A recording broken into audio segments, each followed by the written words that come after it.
สวัสดีอยู่กับวงดาวไต่มือนี้สิพาทุกคนมาการจิ้งดีดคืนนี้เนาะนี่ก็มีอุปกรณ์ของเฮากับมีกระตุกอันนึงนะครับเกือบอีแตะ เกือบอีแตะอันนึงเอามาตีจิ้งดีดนะว่ามันสิได้บ่ไปทุกคนไปดูน้ำกันว่ามันสิมีบ่ เลยพ้นเว้ยเอา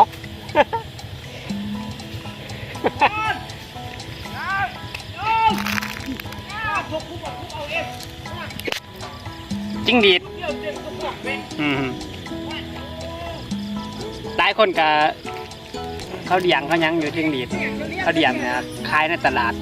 โลละแสนอยู่เลยทุกคนโลละแสนอยู่เลยจิ้งดีดอันนี้มาการเอาตามธรรมชาติ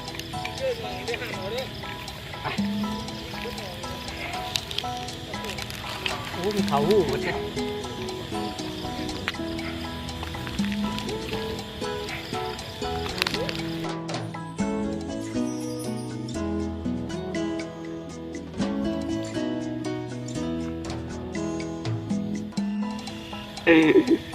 สูตรเอาเกิดแปะบาดไอ้เมื่อบ้าเห็นเกิดแปะนี่ตัวยิ่งหนีตายหมด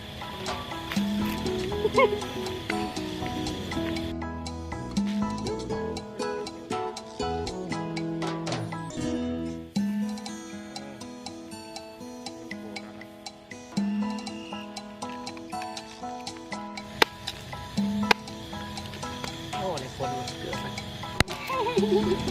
ตายเลยตัวงามก็มาซื้อเลยโดนแสน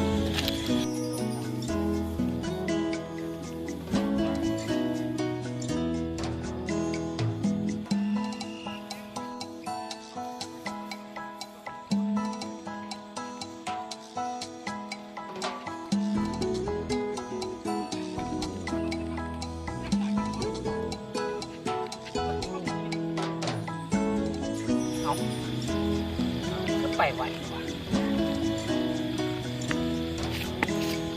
จะได้เกือบแตะมันตีเลย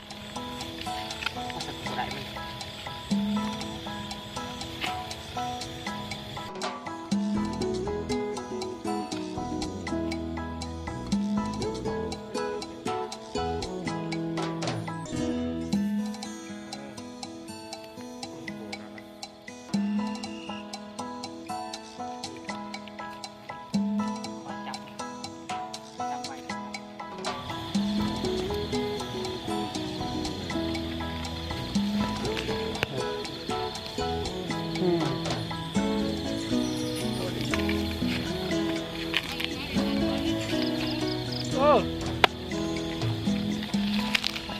ไว้เมื่อ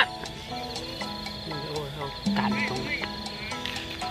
แต่มันบ่มีหัวได้อยู่ตรงนั้น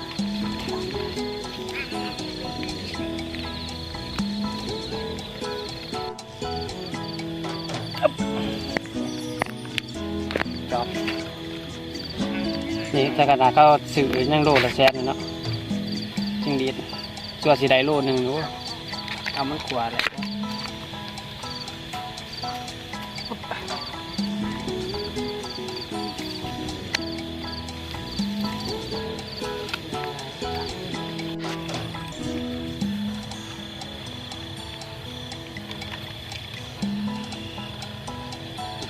เห็นอยู่ว่าตัวจริงดี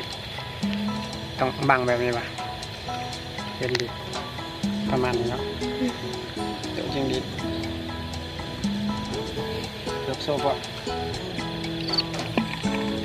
นี่ตัวนี้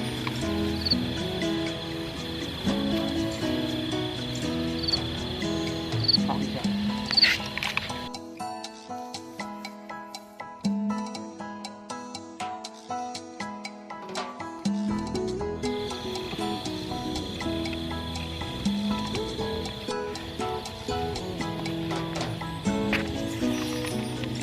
ขาว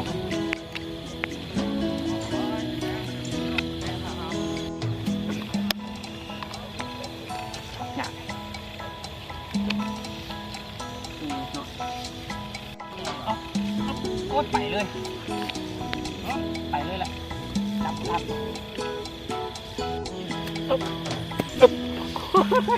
นี่ปัก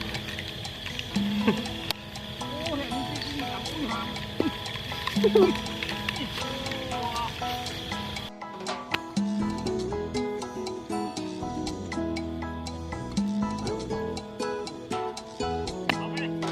บอก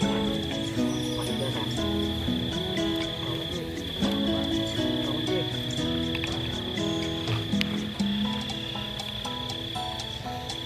ผู้รับตายโอ้เขาเลยยังออกเรือเป็นนาที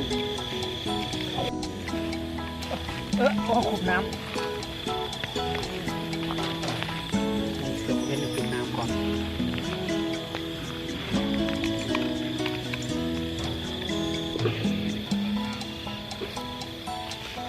โอ้น้ำมีจะโต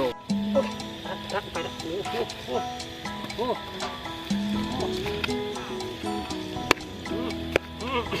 ขี้แตก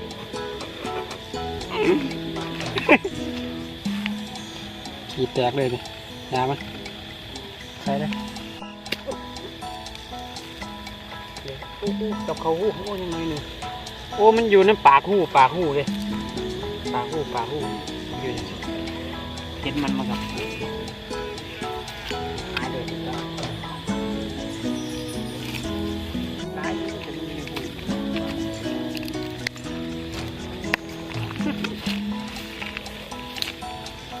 หูบรับเนาะ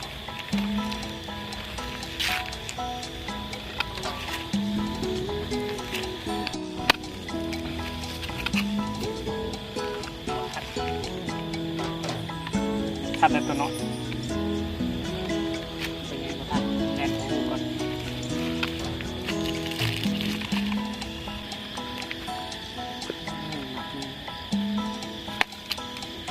นี่แหละเขาเรียกที่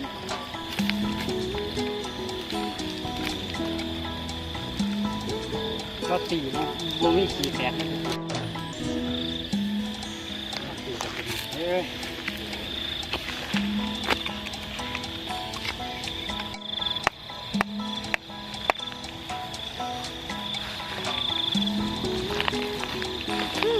ไปเอายังมันได้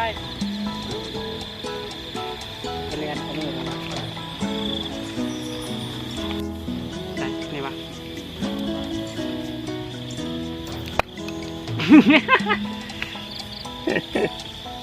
หูมันไหนนี่เนาะหูกับปูเลยหูยิ่งดีเนาะ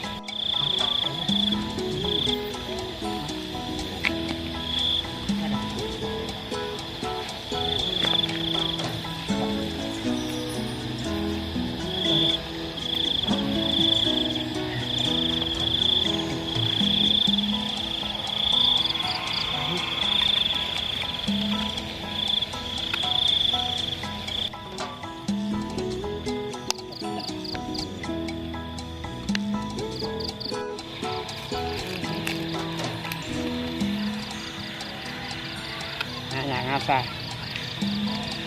อันขายโลละแสน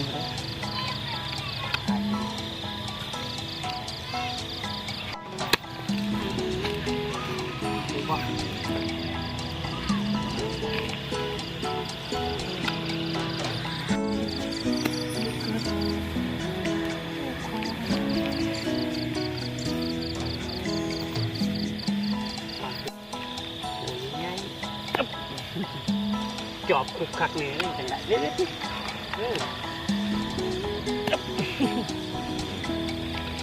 อย่างในตัวมันได้ก็ได้มันตื่นเนี่ยโอ้จุดตื่นอยู่มือ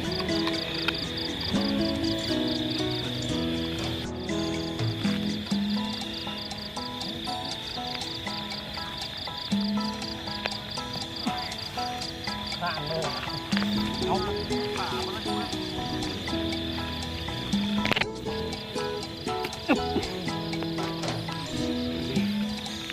กบจนหัวหมุนมัดตุ่มไข่พดวะ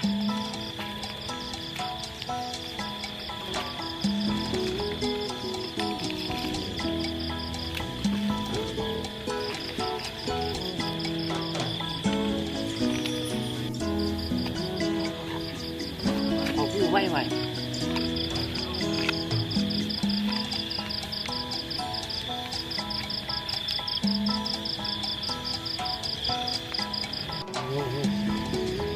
งูจังงูป่างูกิน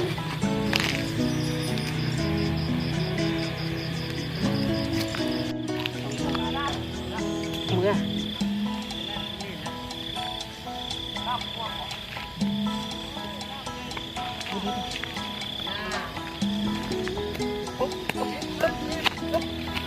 ไปเลย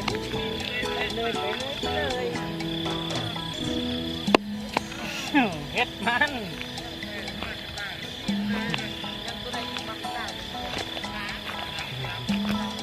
เฮ็ดยังไงมุนได้มุนนี่